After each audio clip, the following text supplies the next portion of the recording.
الله ما لكم من ملجأ يومئذ وما لكم من نكير. آئیے اس پروگرام کو آگے بڑھائیں. اس تقریر کے بعد ایک اہم اسی عنوان کو آگے بڑھاتے ہیں. شہر کی معزز شخصیت مولانا حسن امام صاحب خطیب امام جامع مسجد حجری چوک آپ سے خطاب فرمائیں گے. میں مولانا کو بڑی عزت اور دعوت سے احترام سے آواز دیتا ہوں کہ وہ آئیں اور اس عنوان پر ہماری رہنمائی. السلام علیکم ناظرین اکرام. اعوذ باللہ من الشیطان الرجیم. بسم اللہ الرحمن الرحیم. الحمد للہ رب العالمین. وما خلقت الجن والانس الا ليعبدون. ناظرین اکرام، آج جس سلسلے سے گفتگو ہے، لہذا چند دقائق آپ کی خدمت میں کچھ گزارش کرنی ہے. ظاہر سی بات ہے کہ آج کل جو حالات ہیں، جو دور ہے، آپ کے پیش نظر ہے کہ یہ کورونا کی جو وبا ہے، اس کی ظاہر سی بات ہے کہ سب کو معلوم ہے کہ امریکہ کے بعد دوسرے نمبر پہ ہمارا ملک ہے. لہٰذا اس چیز کو ہمیں دھیان میں رکھنا چاہیے کہ ہم جو ہے کورونا کے سائے میں جی رہے ہیں، اور آج کل کا دور و حالات ایسے ہیں کہ انسان کو یہ چاہیے کہ وہ سر جھکا کر نہ جیے، آنکھیں بند کر کے نہ جیے، بلکہ آنکھیں کھلی ہوئی ہیں اور تمام چیزیں جو ہے آپ کے پیش نظر ہے. تو اب مختصر یہ کہ پروردگار نے جو انسان کو خلق کیا تو اس لیے کہ وہ ہماری عبادت کرے. تو دیکھیں، مقصد یہ ہے کہ انسان یہ سوچتا ہے کہ عبادت یعنی نماز پڑھ لیا، تو صرف جو ہے عبادت یہی نہیں ہے کہ مثلا نماز پڑھ لیا عبادت ہے، صرف روزہ رکھ لیا عبادت ہے، حج کر لیا عبادت ہے، زکوٰۃ دے دیا عبادت ہے. نہیں، بلکہ مختصر جملے میں آپ کے سامنے ذکر کر دے کہ ہر وہ کام کہ جو رضائے پروردگار کے لیے ہو تو وہ کام جو ہے عبادت ہے. لہذا اب آپ دیکھیں کہ ہم جو ہے اس دنیا میں اس قدر مشغول ہیں، اور ظاہر سی بات ہے کہ اس دنیا میں بہت رونق ہے، اس دنیا میں جو ہے بہت چہل پہل ہے، لیکن مرنے کے بعد جیسے ہی 2 فٹ نیچے جائیں گے تو سب یہ چمک اور دمک جو ہے ختم ہو جائے گی، ہے نا، سب یہ رونق جو ہے ختم ہو جائے گا. لیکن وہ کامیاب رہے گا کہ جو اس دنیا میں توحید شناس ہو، پروردگار کی عبادت کر رہا ہو، پروردگار کی بندگی کر رہا ہو. یہ تو دنیا جو ہے فانی دنیا ہے، یعنی چند دن یہ انسان جو ہے اس دنیا میں آیا ہے پھر گزر جائے گا. دیکھیں، اس کا مقصد یہ بھی نہیں ہے کہ انسان یہ سوچ لے کہ مثلا جو ہے بوڑھا ہو گیا ہے تو اب ہمیں کیا کرنا ہے، مثلا جو ہے ہم 60 سال کے ہو گئے، 65 سال کے ہو گئے تو اب ہمیں تو 4 سال اور رہنا ہے، 5 سال اور رہنا ہے. کوئی یہ سوچ لے چلو اتنی زندگی گزار دی، اب باقی جو بچے ہیں 2-4 سال 5 سال ہے جو بھی ہوگا کسی طریقے سے یہ بھی گزار دیں گے. تو معلوم یہ ہوا کہ یہ بھی فکر صحیح نہیں ہے، یعنی مستقبل پہ جو ہے وہ نظر ہو. تو یہ دنیا جو ہے فانی ہے، اور ظاہر سی بات ہے یہ دنیا جو ہے ایک پلیٹ فارم کے مانند ہے کہ آپ دیکھیں کہ لوگ آتے ہیں، کھڑے ہوتے ہیں پلیٹ فارم پہ، کھڑے ہوتے ہیں، ادھر سے گاڑی آتی ہے، ٹرین آتی ہے، فوراً جو ہے سوار ہو جاتے ہیں اور گاڑی چلی جاتی ہے، لوگ چلے جاتے ہیں.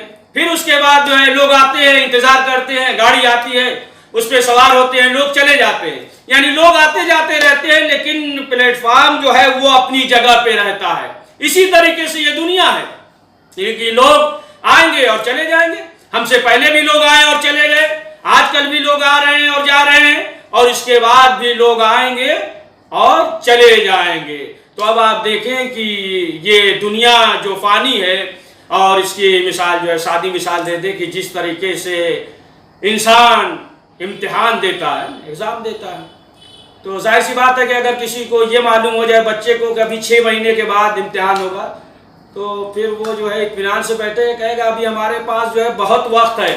لیکن یہ معلوم ہو جائے کہ نہیں، ابھی جو ہے اسی مہینے کے آخر میں مثلا 2 دن کے بعد 1 دن کے بعد امتحان ہوگا، تو اب آپ دیکھیں کہ اب وہ شخص جو ہے کس قدر محنت کرتا ہے.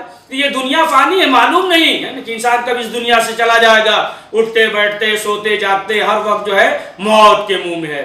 لہذا جو ہے انسان کو چاہیے کہ اس دنیا میں اس طریقے سے عمل انجام دے کہ اس دنیا میں بھی کامیاب رہے، اور اس کے بعد جو دنیا ہے کہ جسے ہم جو ہے آپ آخرت کہتے ہیں، معاد کہتے ہیں، وہاں بھی انسان جو ہے کامیاب رہے.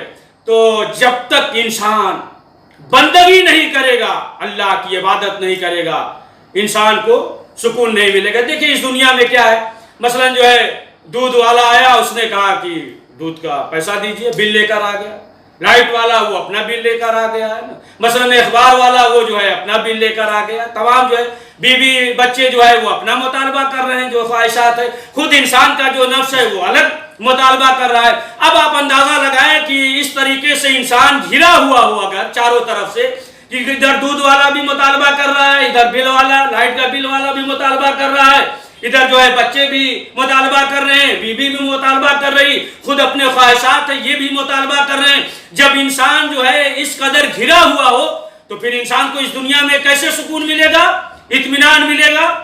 تو اب انسان جو ہے جب تک بندگی نہیں کرے گا، پروردگار کی عبادت نہیں کرے گا، تو اس وقت تک جو ہے انسان کو سکون نہیں ملے گا. رابطہ جوڑنا پڑے گا. آپ دیکھیں کہ مثلا جو ہے موبائل ہے، سامنے موبائل چارج کرتے ہیں اور بیٹری ختم ہو جاتی ہے، تو اب کیا کرتے ہیں، پھر جو ہے لائٹ سے کنیکشن جو ہے جوڑتے ہیں، تو پھر جو ہے یہ موبائل جو ہے چارج ہو جاتا ہے.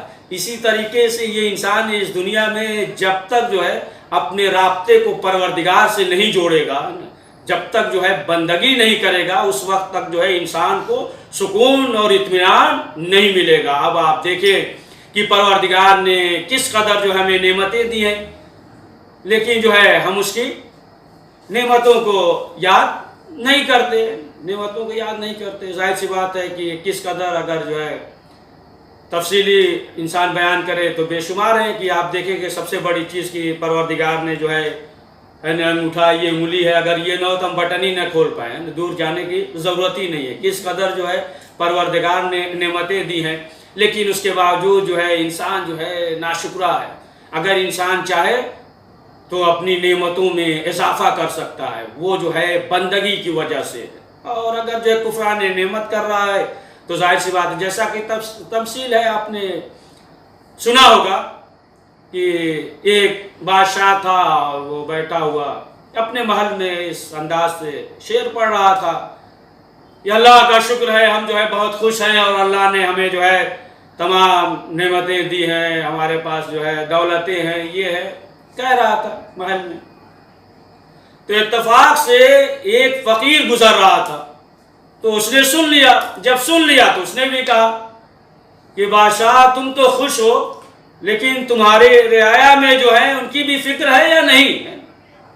جب اس نے وہ یہ سنا تو کیا دیکھتا ہے کہ فقیر ہے، تو بادشاہ نے کہا اپنے خادموں سے کہ اس کے دامن کو اشرفیوں سے بھر دو. تو فقیر نے کہا کہ ہمارے پاس لباس ہی نہیں ہے، تو ننگے ہیں، ہمارے پاس دامن ہی نہیں ہے، تو تم جو بھرو گے کہاں سے؟ تو پھر اس نے کہا کہ اسے لباس دے دو. بہترین لباس دیا گیا. اس کے بعد کہا بادشاہ نے کہ اس کے دامن کو اشرفیوں سے بھر دو.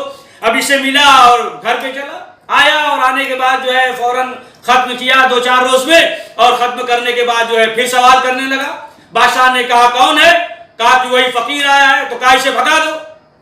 اس کی مثال جو ہے چھلنی کی طرح ہے، یعنی جس طریقے سے چھلنی سے پانی فوراً بہ جائے، کہ اسے جو ہے مفت میں مل گیا اور اس نے جو ہے قدر نہیں کی، اس نے جو ہے اس نعمت کی قدر نہیں کی، لہٰذا جو ہے اسے ہٹا دو. تو بیان کرنے کا، یہ عرض کرنے کا مقصد یہی ہے کہ پروردگار کا، اللہ تعالیٰ کا بے شمار احسانات ہیں ہمارے اوپر، لہٰذا ایسا نہ ہو کہ ہم جو ہے اس کی نعمتوں کو نہ بھول جائیں اور کفران نعمت کر دیں.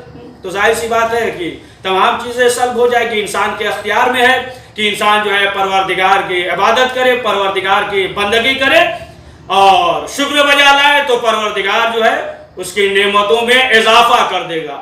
لہٰذا آپ دیکھیں کہ جو اہم چیز ہے، ظاہر سی بات ہے کہ آج کل جو دور ہے، حالات ہے. آپ دیکھتے ہوں گے کہ بہت سے اکثر افراد جو ہے ایسے ملیں گے کہ معلوم یہ ہوا کہ ہر جگہ جو ہے کھڑے ہوئے نظر آئیں گے، لیکن مصلی پہ کھڑے ہوئے نظر نہیں آئیں گے.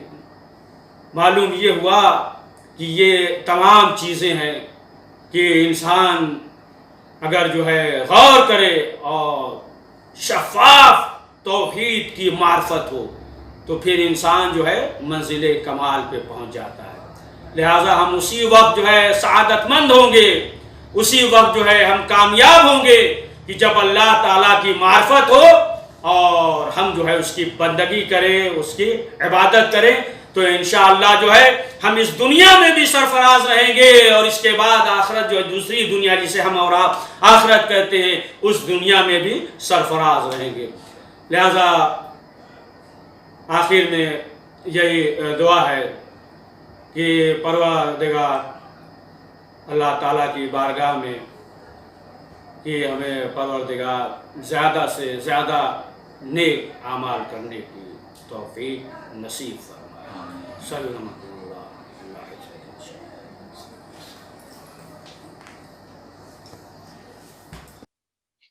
آئیے اس پروگرام کو آگے بڑھائیں.